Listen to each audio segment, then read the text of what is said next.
Hello friends, हम आ गए हैं अपनी नेक्स्ट टॉपिक में।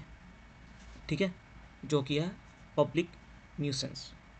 हमने पिछली वीडियो में पढ़ा प्राइवेट न्यूसेंस क्या होता है। अब इस वीडियो में पढ़ेंगे हम पब्लिक न्यूसेंस क्या होता है। ठीक है, तो जो पब्लिक न्यूसेंस है, अनलॉफुल एक्ट और ओमिशन, कोई भी अनलॉफुल एक्ट और ओमिशन है कॉजिंग कॉमन इंजरी, डेंजर और अनॉयंस टू द पब्लिक। ठीक है, टू द पब्लिक। इसमें लीगल रेमेडी है। पब्लिक न्यूसेंस में 3 लीगल रेमेडी देते हैं। ठीक है, 3 रेमेडी मिलती हैं। जैसे फर्स्ट सिविल रेमेडी है सेक्शन 91 सीपीसी के अंदर, क्रिमिनल रेमेडी है सेक्शन 268 आईपीसी के अंदर, और हम रिट पिटीशन भी डाल सकते हैं हाई कोर्ट और सुप्रीम कोर्ट के अंदर। हाई कोर्ट के अंदर 226 में और आर्टिकल 32 में सुप्रीम कोर्ट के अंदर। ओके, ठीक है। अब क्वेश्चन यह आता है, क्या पब्लिक न्यूसेंस टॉर्ट हो सकता है या नहीं हो सकता? कब पब्लिक न्यूसेंस टॉर्ट कहलाएगा? The main question is that. तो उसका आंसर है yes, public nuisance as tort. Tort public nuisance कब होगा?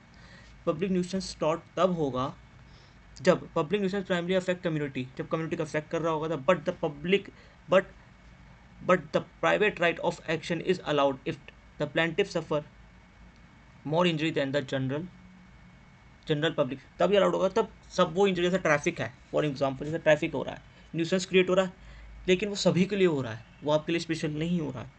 अब उससे ज़्यादा कुछ आपको हार्म हो रहा है तो न्यूसेंस में आएगा। जो जनरल पब्लिक को नहीं हार्म हो रहा है ना, उससे अलग है। और the injury must be direct and substantial.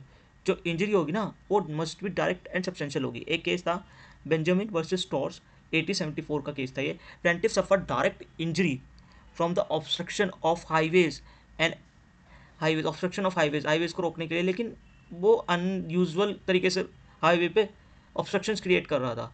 ठीक है, तो ये एक्शनेबल एज टॉर्ट माना गया। ठीक है, ट्रैफिक जैम को नहीं, हाईवे के ऑब्स्ट्रक्शन को, वो अनयूजुअल केस है। ठीक है, मोर इंजरी जो जनरल पब्लिक नहीं सफ़र कर रही है उससे मोर इंजरी है ये। ठीक है, एक्शनेबल एज टॉर्ट उसमें माना गया है। ठीक है, अब इसमें essential for action, public nuisance को टॉर्ट बनाने के लिए एसेंशियल क्या हो सकता है? फॉर इसी को इसमें आया था, देखो, for individual action the plaintiff must be proven particular injury beyond what the public suffers. उससे ज़्यादा होनी चाहिए जो पब्लिक सफ़र कर रही है। डायरेक्ट इंजरी, नॉट रिमोट और कंसिक्वेंटल। ठीक है, मतलब डायरेक्ट होनी चाहिए। ठीक है, रिमोट और कंसिक्वेंटल नहीं होनी चाहिए। ठीक है, सब्सटेंशियल करेक्टर, रियल नॉट ट्रिविल। ठीक है, मतलब हाइपोथेटिकल नहीं होनी चाहिए, रियल होनी चाहिए। ये 3 चीज़ें होगी तो ही होना, तभी आपको पब्लिक न्यूसेंस को टॉर्ट माना जाएगा। ठीक है, पब्लिक न्यूसेंस को टॉर्ट माना जाएगा। अब आते हैं इस केस में, रत्नागिरी नागर प्रिसाइड्स एंड गंगाराम अंबेडकर, 2020 का केस है ये। ठीक है, इसमें क्वांटम एक्शन प्रिवेंटिव रिलीफ के बारे में बताया गया है। ठीक है, इसको बारे में क्या होता है, ये बेसिक प्रिंसिपल है प्रिवेंटिव रिलीफ, जो इक्विटी और जस्टिस पे काम करता है। ठीक है, equitable remedy preventive in nature, जो रेमेडी है वो प्रिवेंटिव इन नेचर होनी चाहिए, रोकने के लिए, किसी को प्रिवेंट करने के लिए। ठीक है, आने वाले हार्म को लिए। ठीक है, और एक एसेंशियल होता है, इमीडिएट सब्सटेंशियल डैमेज एसेंशियल होता है। ठीक है, और इरेवोकेबल लॉस होना चाहिए unless the court intervene. Irrevocable loss आने वाले फ्यूचर में, अनरिकल लॉस जो होगा वो उसको प्रिटेंड करती है। अब कॉमन एक मतलब प्रूफ, बर्डन ऑफ प्रूफ इतना वो होना चाहिए।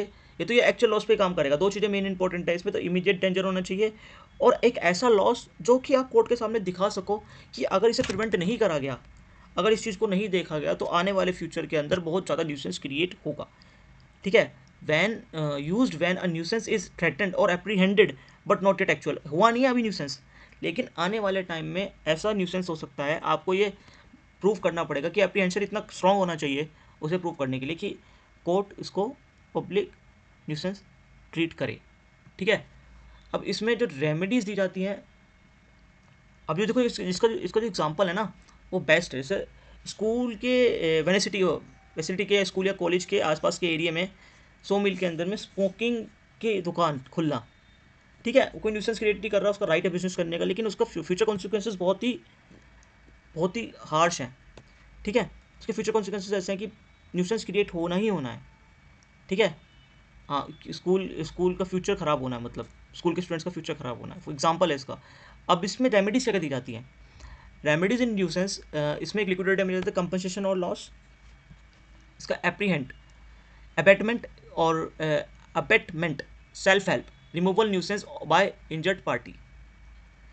ठीक है, अब ये क्या होगा, देखो ये रेमेडी दोनों में अप्लाई करती हैं, मतलब रेमेडी न्यूसेंस की है, पब्लिक न्यूसेंस की नहीं है। अब न्यूसेंस और पब्लिक न्यूसेंस पढ़ लिया हमने, अब हम इसमें रेमेडी पढ़ेंगे। अब न्यूसेंस के अंदर क्या करेंगे, इक्विलिब्रियम डैमेज आते हैं, एप्रीहेंटेंस ये जाता है।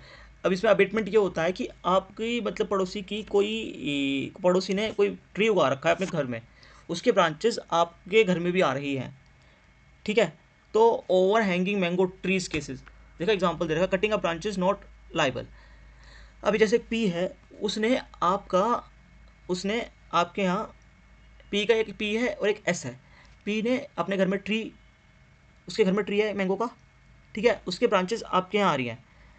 ठीक है, उसको उस ब्रांचेस को उस ब्रांचेस आपको आपकी प्रॉपर्टी का यूज़ करने में प्रॉब्लम कर रही हैं, आप अपनी प्रॉपर्टी ढंग से यूज़ नहीं कर पा रहे हो उस ब्रांचेस की वजह से, और वो आपके राइट में इंटरफेयर कर रहा है। ठीक है, आपका राइट वायलेट हो रहा है, आप अपनी प्रॉपर्टीज़ यूज़ नहीं कर पा रहे हो, तो आप उसको प्रायर नोटिस दे के, ठीक है, उसको प्रायर नोटिस दे के आप उसको काट सकते हैं। ठीक है, उन डैमेजेस को, अगर वो पहले उसको बोलो कि यार इन्हें काट ले, ये तेरे हमारे घर में आ रही हैं, ठीक है, और वो नहीं काटता है तो आप इसको काट सकते हैं, आप लाइबल नहीं होंगे। बट जो काट के आप, अगर जैसे मैंगो है ये, अगर उसके मैंगो आ रहे हैं, वो सब चीज़ें वो आपको उसको रिटर्न करनी पड़ेंगी, अगर आप उसके मैंगो काट के उसको रिटर्न करने पड़ेंगे। ठीक है, आप अपना लाइबल नहीं होगा उस चीज़ के लिए। ठीक है, हाँ, और इसमें इंजेक्शन दी जाती है, इंजेक्शन हम एसआरए में पढ़ते हैं, स्पेसिफिक रिलीफ एक्ट में पढ़ते हैं। इंजेक्शन होता क्या है, इंजेक्शन किसी भी चीज़ को रोकना, कि जैसे तू घर बना रहा है उससे तेरे को धूप आनी बंद हो जाएगी। ठीक है, तो इंजंक्शन मिल गया कि तू ये बिल्डिंग नहीं बना सकता, यहाँ से एयर और वो ब्लॉक हो रखी है। ठीक है, हाँ, मतलब ये इंजंक्शन मतलब किसी चीज़ को रोकना, एक परमानेंट इंजेक्शन होती है, एक टेम्परेरी इंजेक्शन होती है, वो एसआरए में आप डिटेल में पढ़ेंगे। ठीक है, ये 3 तरीके के रिलीफ मिलते हैं। ठीक है, ये सेल्फ हेल्प होती है, एक्स्ट्रा जुडिशियल रेमेडी होती है ये। ठीक है, और लिक्विडेटेड डैमेजेस तो जो डिसाइड होंगे, जो आपका डैमेज हुआ डिसाइड होगा वो आपको मिल जाएगा। ठीक है, अनलिक्विडेटेड डैमेजेस। ठीक है, अब इसमें आते हैं डिफेंस क्या क्या है इसमें। अब डिफेंस क्या है, सामने वाली पार्टी के पास, सामने वाली पार्टी के पास दो डिफेंस है। एक तो हमें पता ही नहीं कि यार उसको बहुत ऐसी बीमारी है, अनयूजुअली सेंसिटिव है पर्सन, एबनॉर्मल अनयूजुअली सेंसिटिव, हमें पता ही नहीं कि जो नॉर्मल इंसान नहीं कर सकता, लेकिन आपको अगर नॉलेज है वो ऐसा है, देन यू आर लायबल। अगर आपको नॉलेज नहीं है कि वो पर्सन एबनॉर्मल है और आपने अनयूजुअल, मतलब अनयूजुअल है बिल्कुल ही, तो आप उसके लिए लायबल नहीं होगे। आपको डिफेंस मिल जाएगा कि मेरे को इसकी नॉलेज नहीं थी कि ये अगर नॉर्मल, ये ऐप नॉर्मल है, मतलब इसके हार्ट बीट में प्रॉब्लम है, मेरे को नहीं पता था कि हल्की सी भी साउंड से इसको प्रॉब्लम हो जाती है, तो ये अनयूजुअल केस है, इसमें आप ये डिफेंस ले सकते हो। और राइट टू प्रिस्क्रिप्शन, अब 20 साल से आप कुछ कर रहे हो, साउंड बजा रहे हो रोज़, कुछ भी कर रहे हो, कभी कोई दिक्कत नहीं हुई, तो ये आपका राइट बन जाएगा कि मैं 20 साल से ये काम कर रहा हूँ, आज तक किसी ने नहीं बोला। तो अब क्या, लॉन्गर अनइंटरप्रिटेटेड इन्जॉयमेंट, आप 20 साल से वो करे जा रहे हो, किसी को न्यूसेंस नहीं लग रहा था, लेकिन अब न्यूसेंस लग रहा है किसी और बंदे को, तो न्यूसेंस हो जाएगा, लेकिन उसके लिए वो न्यूसेंस नहीं होगा। तूने 20 साल से तो बोला नहीं, अब तेरे को दिक्कत क्या हो रही है। ठीक है, इसको बोलते हैं राइट ऑफ प्रिसेप्शन। ठीक है, राइट ऑफ प्रिसेप्शन, और स्टैट्यूटरी अथॉरिटी के अलावा जो ऑर्डर और अथॉरिटी के अलावा जो लॉ डिफेंस दिया गया वो। ठीक है, अब कंक्लूजन क्या है, देखो, तो private nuisance is merely a crime, public wrong, but can also be a taught, हो सकता है taught, for an action, for a taught action, taught के लिए स्पेशल डैमेजेस होने चाहिए और मस्ट बी प्रूवन। ठीक है, कोर्ट प्रोवाइड रेमेडी करता है डैमेजेस, अबेटमेंट और injunction. Key takeaway, the टॉट protects the individual from substantial and direct harm arising out of public nuisance. देखो, आपको ये टॉट समझ में आ गया होगा। Thank you for watching this, and please like and subscribe my channel and share. ठीक है, थैंक यू।